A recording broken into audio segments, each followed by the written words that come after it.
Hey YouTube, this is Jose, Team Enigma, and I am here doing a little deck profile of a deck that I do not own, I will not make, and I do not feel like making, even though it's fun.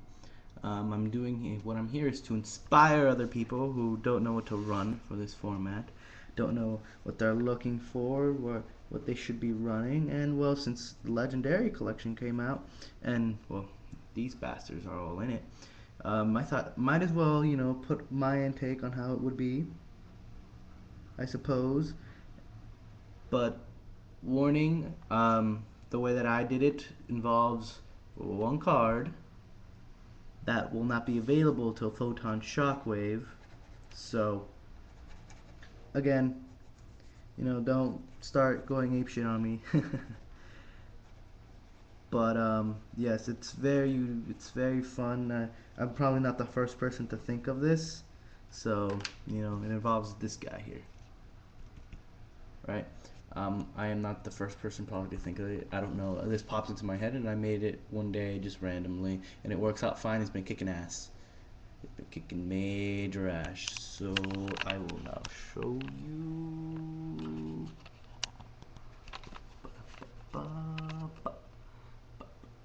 All right, Gladiator Beast, right? First off, we'll start with 3 Andal, 1 Bestiari, 2 Quest, 2 Darius. Remember, I said I put this together willy-nilly randomly. I don't feel like changing anything because the deck consistency is actually how it's supposed to be. 1 Hoplamis, 1 Lanista, 2 Retiari. He shits on the graveyard, majorly shits on the graveyard, so I like him a lot. Oh, excuse me. 3 Rescue Rabbits. That is why the Andal is there. Rescue Rabbit makes it amazing. Summon Rescue Rabbit, effect, banish, get 2 of him, and then go into Esidari after you smack whatever the hell's on the field, or if you can't get over it, then you go into Esidari. But yeah, super amazing, goes into it. I thought one day of implementing it, but I was like, how do I do it? And then the other day I just actually put it into effect, and I put Andal into it. So yeah, 1 Sangan, search the rabbits or whatever other stuff. I know at times it can seem kind of slow, but in the long run it helps because if you get into Rescue Rabbit, you get 2 B sticks out of Rescue Rabbit. So I don't think there's a downside to that. 1 Murmelo, because Murmelo pop shit on the grave. Ooh, yawning. Murmelo pop shit on the field, monster on the field, so Murmelo is always needed. 3 Laquari. Laquari, we all know, he just goes into Heraklinos all awesomely. When you tag into then Laquari, and then next turn when you get your your rabbit and get 2 of them, you basically got a Heraklinos right there. So it's perfect. 3 Respite, send him basically. That was what my main purpose is. In case I end up getting a draw where he was, I'm not kidding. I got a draw where I had all 3 of him in him, in the fucking draw, and I hated it. And I went into Respite, and Respite, God, I love you, Respite. You just helped me. Proving Ground, 3 of them, just to search shit out. Book of Moon, just 1, because we only need 1 for Book of Moon needs. Heavy Storm, 2 MSTs, Monster Reborn, and Darkle. Staples. Alright, Starlight Road, just 1. Help protect your shit. Wawaku, turn my shit into Armor Masters. And then, get their tags. Get their tags on your opponent's turn. They attack. Wawaku, or at the end of your battle phase, tagging. Tag out. Tag in, tag out. Start comboing off of that shit. Yeah. Compulsory, 2 of them. Fun as hell. Just send shit back. What I want to know is fuck it. I think it could work, but whatever. Double Bottomless, protection. Pesky cards. 1 Solemn. And then 2 War Chariots. Oh, man, I'm tired. The War Chariots are there just for being War Chariots, because they're War Chariots. They negate shit. Alright, fusions are 3 Asidaris, because you'll go into him a lot. Um, One thing with Rescue Rabbit, you will not exceed using 2. I guarantee you will not. If you go into a third, and damn, you must be doing some epic fucking dueling to be able to get all 3 Rescue Rabbits. Or unless you already had like all 3 Rescue Rabbits in your hand and you're abusing the shit out of it, then Godspeed. But I rarely went up to 3. I only went to 3 once, and I was dueling a fairy guy. It took me a long time. Along with it was the same guy that I ended up having a 2 minute long rock paper scissors match. It was epic beyond words. I am proud to say I won that bitch. We had 3 spectators. Went from, I think, one of his friends just looking at him. Then we saw 2 more, and then the 4th and 5th guy came in just when we were ending it. And then I saw the watchers chat, and they were like, "What the fuck? They keep going to the rock paper scissors." Fucking funny as hell too. It was like 2 minute long rock paper scissors. 2 Heranklinos, because you'll probably never exceed the 1, but just 2 to safety. 2 Geyseris, because Geyseris. 1 Stardust. 3 Utopia. I guess we're gonna have 3 Utopia. Oh.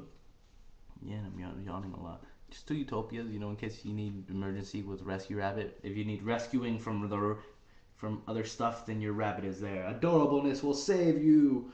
He's like, I am come to help with my little walkie-talkie, my goggles, and my cute little hat. Look at me. Oh, sorry, my cute little helmet that looks like the helmet from Mega Man. So he's going to rescue you. Haha, and then you're going to Utopia, ditch these fuckers, special summon him with Darius, go into Sidari, that kind of shit. Well, yeah, YouTube, this is the deck that I created. As you can see, it is Prismaless and it is Tigerless. The only reason is because I can't do them both. I can't do both. I'm sorry. It's not to my play style. I can't play them. If I play the Test Tigers or Prisma, I'll lose. I will tell you this now. I will lose because I would just freaking go crazy and shit. Because I don't know how to hold back. So some of my decks are created a certain way. Like I said, some people can't run, certain stuff. Some people can't run tour guides. Some people can't run other stuff. Some people, they just can't run shit. And if they do, they'll end up losing because they don't know how to use it right. My one friend, I'd always tell him, whenever he got a Chaos Sorcerer or Blackluster, he would never check back row. He would never check the other person's back row. And then when he summoned them, they'd just throw it back at his face. And then there he goes, his big plan that he's gonna summon because he doesn't know when was the right time to bust out a big ass move and a big ass turn. Like I've told him and he's watched me, BLS stays in my hand for a while. It will stay in my hand for a while until I know I'm gonna fuck some shit up, and when I do, it's game.